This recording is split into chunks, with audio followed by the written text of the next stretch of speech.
Selamat siang Bapak Robin.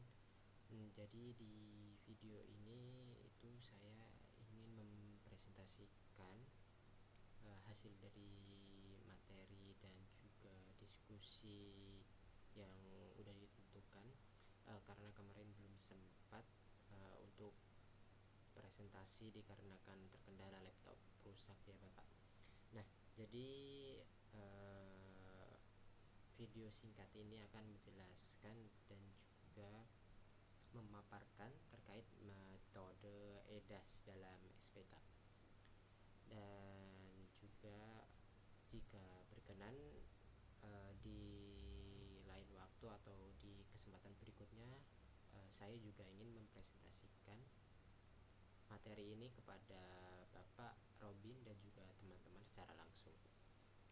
Nah, mungkin kita akan masuk langsung ke materi yang akan kita bahas. Nah, jadi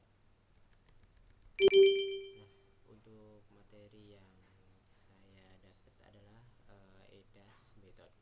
Nah, jadi apa sih EDAS itu? Jadi EDAS itu adalah singkatan dari Evaluation Based on Distance from Average Solution. Nah, jadi itu adalah salah satu metode multi decision making ya Bapak Robin. Nah, jadi ini tuh teknik pengambilan keputusan yang dibikin buat nentuin kalau ada banyak pilihan gitu yang memiliki banyak kriteria penilaian. Nah, jadi kayak dibayangin nih, kita punya banyak pilihan, pilihan B, pilihan A, B, C, D, E gitu. Nah, dari banyak pilihan itu masih ada kriteria yang harus kita tentuin gitu. Kayak misal nih, perusahaan A memiliki nah, ini perusahaan kayak perusahaan pengiriman gitu. Jadi pengurusan pengiriman A memiliki harga segini, terus waktu segini, terus jarak tempuh segini.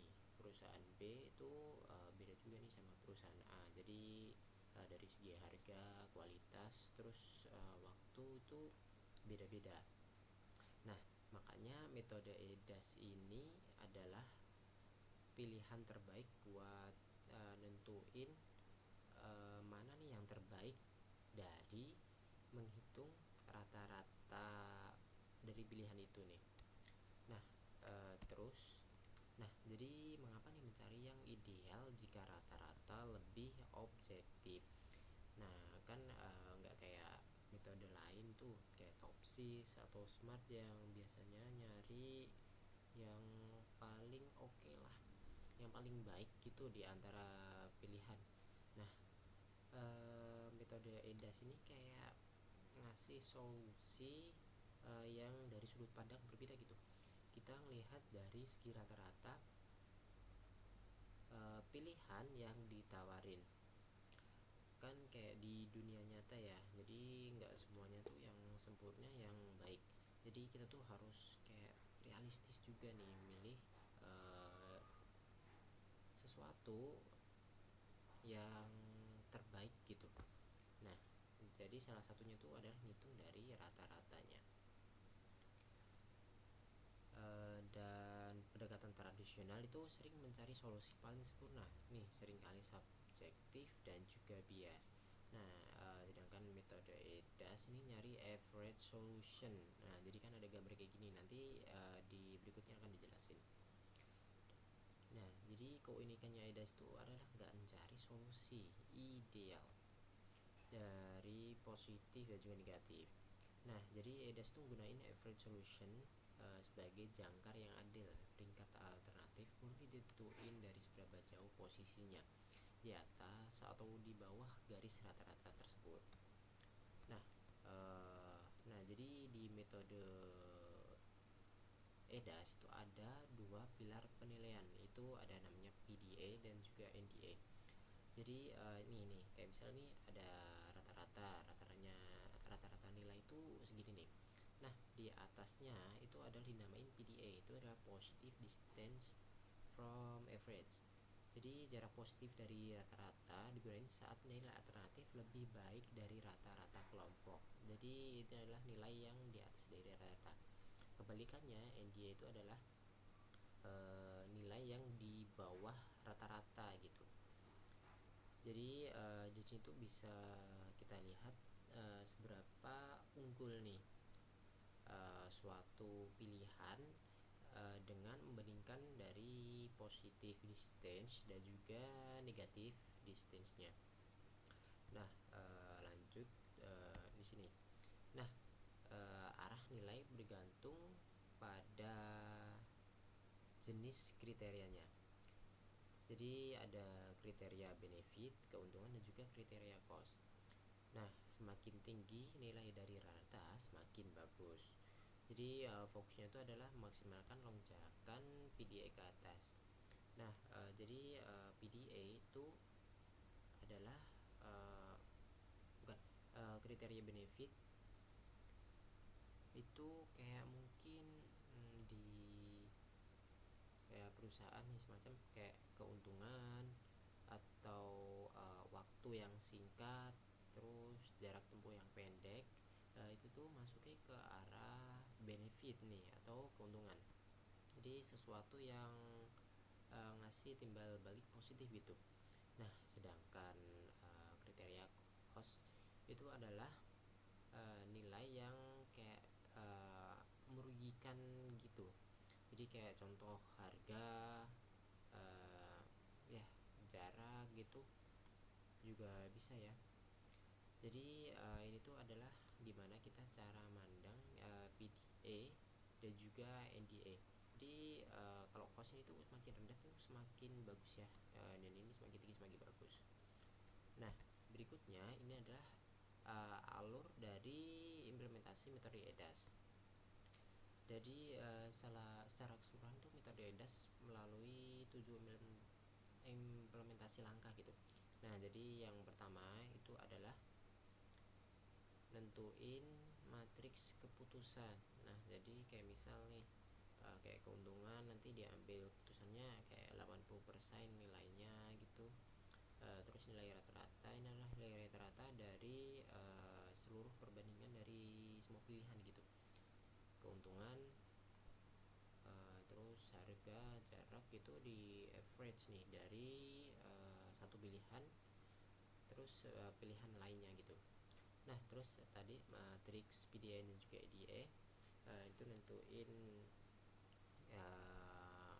hal positif dan juga negatifnya, terus jumlah terbobot, terus normalisasi skor penilaian, dan juga perankingan yang terakhir ini yang menentuin mana pilihan yang terbaik. Nah, terus di fase pertama itu ada langkah 1 matrix X. Jadi memetakan semua alternatif terhadap setiap kriteria dalam satu matriks komprehensif. Nah, jadi itu kita kumpulin semua data alternatif ke dalam tabel ya. Dan ini tuh dinamain matriks keputusan ya, teman-teman.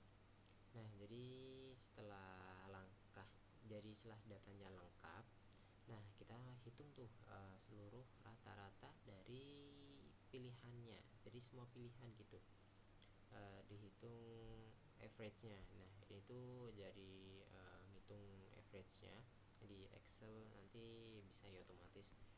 Terus lanjut kita masuk ke fase kedua. Nah, jadi fase kedua ini tuh adalah menghitung keuntungan dan juga biaya.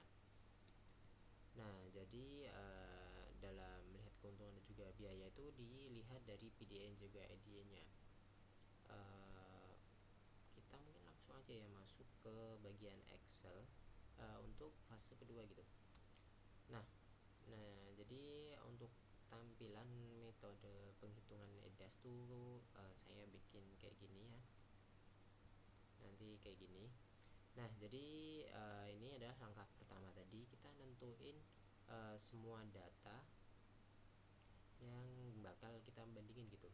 Nah, kayak misal nih kita ada matriks keputusan kayak supplier A, ini udah tak isi biar cepet gitu. Nah, matriks A itu punya K1 itu kayak harga di 85, kualitas 90, pengiriman 80, dan juga layan 75.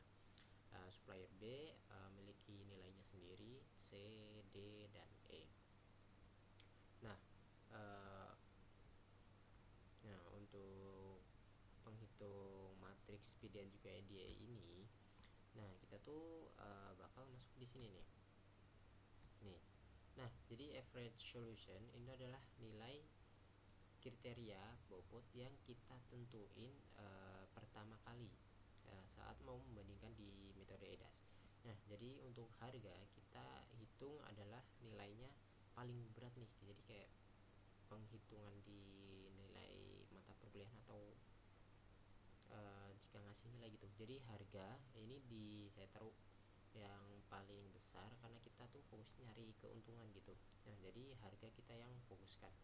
Terus kualitas kita juga fokusin di 35%, pengiriman 25%, dan juga layanan mungkin kurang terlalu penting dari ketiga di atas ini, jadi kita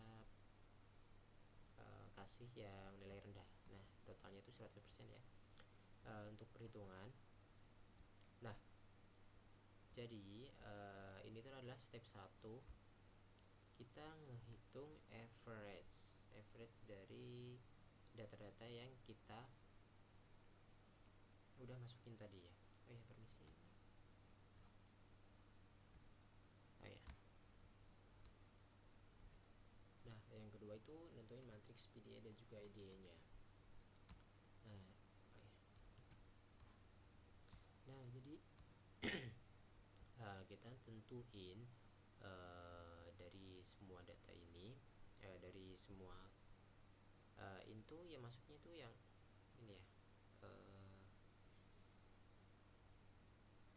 yang supplier A gitu. Gini, kayak gini, jadi gini, dan kayak baris yang sebelahnya gitu. Nah, yang kayak gini. Nah, jadi rumusnya tuh kayak gini. Max nol. Jadi ini tuh adalah kayak fungsi max 0 itu memastikan nilai gak pernah negatif. Nah, jika arah deviasi berlawanan dengan jenis kriteria, nilainya otomatis dipotong menjadi 0. Jadi supaya nilainya itu tidak nanti perhitungannya negatif itu. Ya, jadi kalau jadi negatif maka perhitungannya akan jadi kacau. Jadi di langkah kedua ini kita nentuin PDA dan juga NDA. Nah, ini mungkin biar tak kasih step 3 ini biar tahu ya, mungkin tak ubah aja. Ini step udah biarin aja ya. Jadi kayak gitu. Nah, kayak ini max ini diambil dari input C20. Nah, jadi dari sini ya nilai dari supplier A sini. Lalu dikurangin C5 ya teman-teman, dikurangin harga ini. Nah, lalu dibagi dengan ini ya teman. Nah, maka akan ketemu average dari ini PDA untuk supplier A bagian harganya ya. Nah, kayak gini dan seterusnya kayak gitu. Nah, gimana dengan yang NDA yang negatif itu adalah berkebalikan dari rumus yang ini teman-teman. Kalau yang ini itu adalah nilai yang ada di sana dibagi dengan nilai yang ini. Kalau yang ini itu nilai yang ini dibagi nilai yang ada di input ini. Nah, yang dari sini. Maka itu akan ketemu dari di NDA-nya.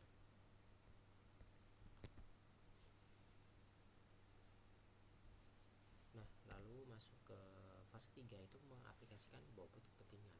Jadi di sini tuh nggak semua kriteria diciptakan sama. PDA dan juga NDA itu dikalikan dengan bobot masing-masing kriteria lalu dijumlahkan untuk melihat total benturan tiap alternatif. Jadi ilustrasinya kayak gini ya teman-teman. Jadi nilai-nilai di sini tuh disaring, jadi biar terhitung jumlah dari masing-masing positif dan juga negatifnya. Nah, jadi rumusnya nanti kayak gini. itu bagian yang ini ya teman-teman. Untuk rumusnya itu dihitung. Nah, E12 dari input. Nah, di sini nilai bobot itu dikalikan dengan C9. Nah, nilai dari positif dari sini. Nah, lalu dijumlahkan dengan